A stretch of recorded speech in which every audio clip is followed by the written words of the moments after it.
तो क्रियायोग अभ्यास ये स्पष्ट करता है, जब हमें अनुभव हो जाता है परब्रह्म सब रूपों में है, तो जितने सच है हम सबको जान लेते हैं। इसलिए जब हम क्रियायोग का अभ्यास करते हैं, हमारी यात्रा शुरू हो जाती है, जो व्यक्तिगत सत्य की अनुभूति से परम सत्य की ओर।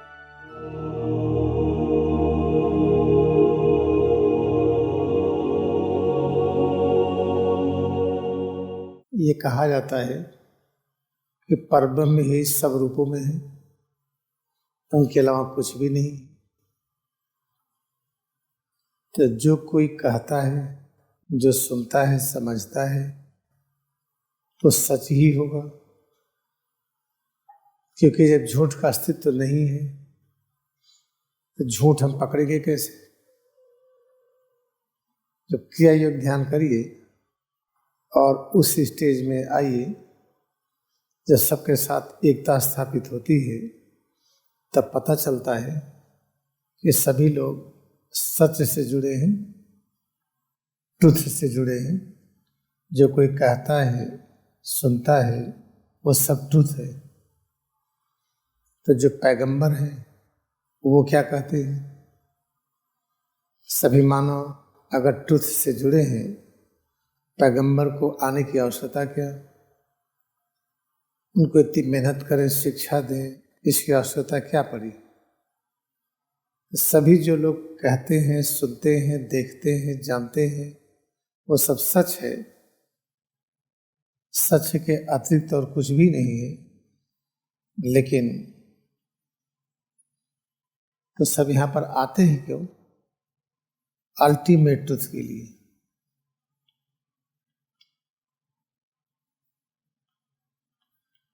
अल्टीमेट ट्रुथ को हम परम सत्य कहते हैं। एक सत्य है, एक परम सत्य है। जो आप देखते हैं, जो आपने देखा वो तो है, तो गलत तो है नहीं। जो सुना वो भी है। जो कुछ जानते हैं मन और बुद्धि से, उसको गलती नहीं कहा जा सकता है, लेकिन वो अल्टीमेट ट्रुथ नहीं है, वो परम सत्य नहीं है। तो क्रियायोग का लक्ष्य है हमारी यात्रा, जो सामान्य सत्य है, जो लोग जानते हैं, सुनते हैं, हर व्यक्ति जो जानता है उसका अपना सच है। जिस तरह से सच एक अनेक रूप है, जैसे परब्रह्म अनेक रूपों में है, ऐसे सच भी अनेक रूपों में है। लेकिन सच का वो रूप जिसको अल्टीमेट ट्रुथ कहते हैं, जिसके बारे में और व्याख्या नहीं की जा सकती है, वो क्या है? यही पाने के लिए हम लोग प्रयत्नशील हैं। तो ऐसे सच है कि हम यहाँ पर हैं, पृथ्वी यहाँ है, हम और बोर्ड दो हैं, हम और पंखा दो हैं, ये सच है। अल्टीमेट ट्रुथ क्या है? हमारे पंखे में भेद नहीं है। ब्रह्मांड की जितनी रचनाएं हैं, सभी प्रकार की रचनाओं का आपस में कोई भेद नहीं है, लेकिन सब भेद दिखाई पड़ता है। हित एक खेल है। परब्रह्म स्वयं अनेक रूपों में प्रकट होकर के एक खेल वो स्वयं खेल रहे हैं, और इस खेल को कहते हैं परम कल्याणकारी खेल, क्योंकि इस खेल में एक सद्गुण है। हम कोई चीज छिपा के नहीं रखेंगे, कपट नहीं करेंगे। जब कोई चीज छिपा के नहीं रखेंगे, कपट नहीं करेंगे, तो सद्गुण को क्या कहते हैं? अपरिग्रह।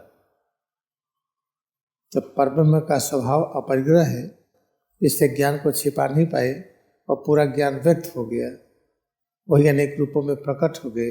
तो प्रत्येक रूप जो जानता है, सुनता है, देखता है, वो सच है। लेकिन फिर भी वो व्यक्ति कुछ खोजता है, वो परम सत्य को खोजता, अल्टीमेट ट्रुथ। अल्टीमेट ट्रुथ क्या है? कि जो हम आंखों से देखते हैं ये कुछ और है, जो कान से सुनते हैं इसके अलावा कुछ और है। जो कुछ हम सच जानते हैं केवल उतना ही नहीं है, इसलिए सच में एक ये शब्द जुड़ गया, नेति। नेति नेति। नेति नेति का अर्थ क्या है? जो सच हम जानते हैं इतना ही नहीं है, जो आप जानते हैं ये भी सच है, जो वो जानते हैं ये भी सच है। तो नेति नेति कहते हुए फिर हम कहाँ तक जाएं?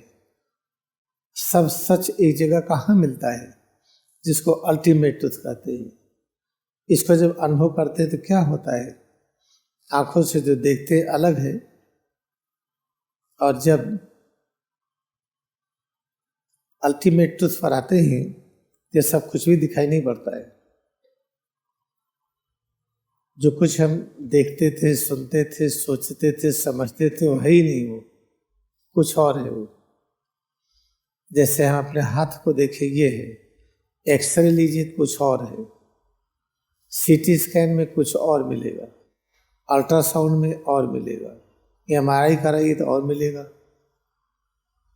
ठीक वैसे ही है, जब तक हम इस परम सच को, अल्टीमेट ट्रुथ को हम जान नहीं लेते हैं, तब तक हम बेचैन रहते हैं।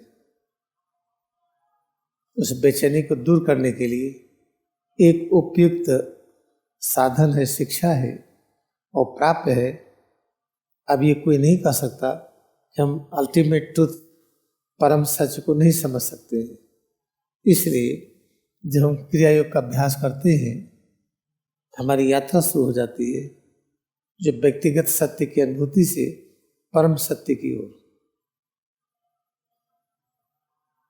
इसीलिए जो आपस में एक डिस्कशन होता, बहस होती है, हम सही कि आप सही, सब सही है, कोई गलत नहीं है, लेकिन वो परम सत्य नहीं है।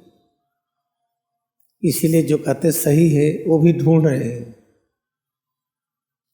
जब उनका जो चीज़ जानते सत्य है तो ढूंढने की क्या आवश्यकता, इसलिए हम यही ढूंढ रहे हैं। जब इस चीज़ को हम जान लेते हैं तो सभी ढूंढ रहे हैं, ऐसा कोई भी नहीं न ढूंढ रहा हो। ढूंढ लेने के बाद क्या पता चलता है, हम तो बिना श्वास के रह लेते हैं, ऑक्सीजन की आवश्यकता नहीं है, पृथ्वी की आवश्यकता नहीं है, आसमान की जरूरत नहीं है।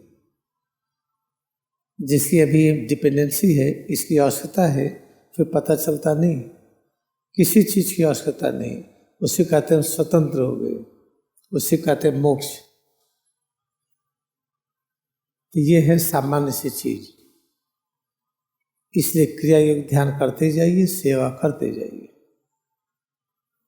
अगर आपने किसी का आलोचना किया, केवल जो आपको सच से परम सच की ओर ले जा रहा है वही सामर्थ्यवान होता है, कैसे गाइड करे। जैसे ज्ञानावतार स्वामी कृष्ण गिरी, उन्हीं की एक सामर्थ्य थी, उन्हीं की शिक्षा थी, उन्हीं का ज्ञान था, किसी को गाइड करे। और प्रेम की तीव्रता के अनुसार अगर बहुत ही प्रेम है तो थोड़ी सी भी गलती पर भी, देखिए स्वामी कृष्ण गिरी परमहंस योगानंद को छोड़ते नहीं थे। थोड़ी सी गलती क्या होती है, जो हम जानते हैं सच है, इसी पर अटक गए। आप जो जानते हैं हमें पता ही नहीं। जब किसी चीज़ में अटक गए हम तो अपने सीमित सच को ही हम मान लिए। ठीक वैसे ही है जैसे लोग अपने अपने पंथ में, संप्रदाय में अटक गए हैं। हम हिंदू हैं तो बचपन से अंत तक हिंदू ही हैं। हम मुस्लिम, क्रिश्चियन और जूज नहीं होना चाहते हैं। लॉ ऑफ इनकारनेशन क्या है, जो हम नहीं होना चाहते हमको वहाँ होना पड़ेगा। अगर हम जूज और क्रिश्चियन नहीं होना चाहते हैं तो हमें जूज और क्रिश्चियन के यहाँ जन्म लेना पड़ेगा। हम मुस्लिम नहीं होना चाहते हैं तो हमें वही जन्म लेना पड़ेगा। जिस चीज़ से हम घृणा करेंगे हमें वही होना पड़ेगा। तो क्रिया योग अभ्यास ये स्पष्ट करता है, जब हमें अनुभव हो जाता है परब्रह्म सब रूपों में है, तो जितने सच है हम सबको जान लेते हैं।